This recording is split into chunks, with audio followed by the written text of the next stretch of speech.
আসসালামু আলাইকুম রহমতুল্লাহ। আবাদের হাট সাতক্ষীরা সদর উপজেলা 5 নম্বর ও 10 নম্বর ইউনিয়নের সমন্বয়ে গড়ে ওঠা ঐতিহ্যবাহী আবাদের হাট এলাকার অন্যতম প্রাচীন ও গুরুত্বপূর্ণ বাজার। সপ্তাহে 3 দিন এই বাজারে হাট বসে থাকে। এর মধ্যে শনিবার ও মঙ্গলবার গরুর হাট সহ সর্বস্তরের কেনাবেচা অনুষ্ঠিত হয় এবং শুক্রবার নিয়মিত হাট বাজার বসে। বিশেষ করে ঈদকে কেন্দ্র করে বর্তমান বাজারে মানুষের ব্যাপক সমাগম লক্ষ্য করা যাচ্ছে। জনসাধারণের ভোগান্তি কমাতে পুলিশ প্রশাসন গুরুত্বপূর্ণ মোড়গুলোতে ট্রাফিক নিয়ন্ত্রণে দায়িত্ব পালন করছে।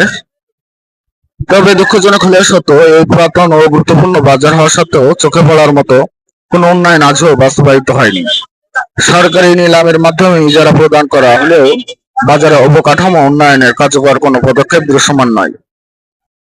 বাজারের প্রাণকেন্দ্র দিয়ে পূর্ব পশ্চিম দিকে সাতক্ষীরা টু বৈকারি সড়ক এবং উত্তর ও দক্ষিণ দিক দিয়ে মাধবকাঠি টু ঝিটকি সড়ক অতিক্রম করেছে, কিন্তু বাজারের কেন্দ্রীয় চৌরাস্তা এতটাই সংকীর্ণ যে অনেক সময় দুটি যানবাহনের একসাথে চলাচল প্রায় অসম্ভব হয়ে পড়ে।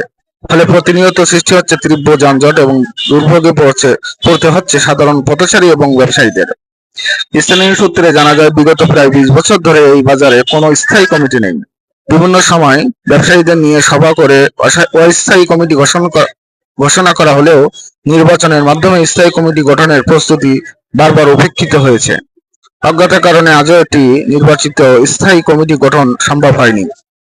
বর্তমান বাজারের সবচেয়ে গুরুত্বপূর্ণ দাবি হলো বাজারের কেন্দ্রীয় চৌরাস্তা দ্রুত প্রশস্ত ও সংস্কার করা, ব্যবসায়ীদের অংশগ্রহণে একটি নির্বাচিত স্থায়ী বাজার কমিটি গঠন করা।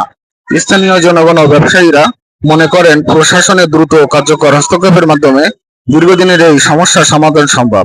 তাই সংশ্লিষ্ট প্রশাসনের সুদৃষ্টি কামনা করে অনতিবিলম্বে প্রয়োজনীয় ব্যবস্থা গ্রহণের আহ্বান জানিয়েছেন এলাকাবাসী।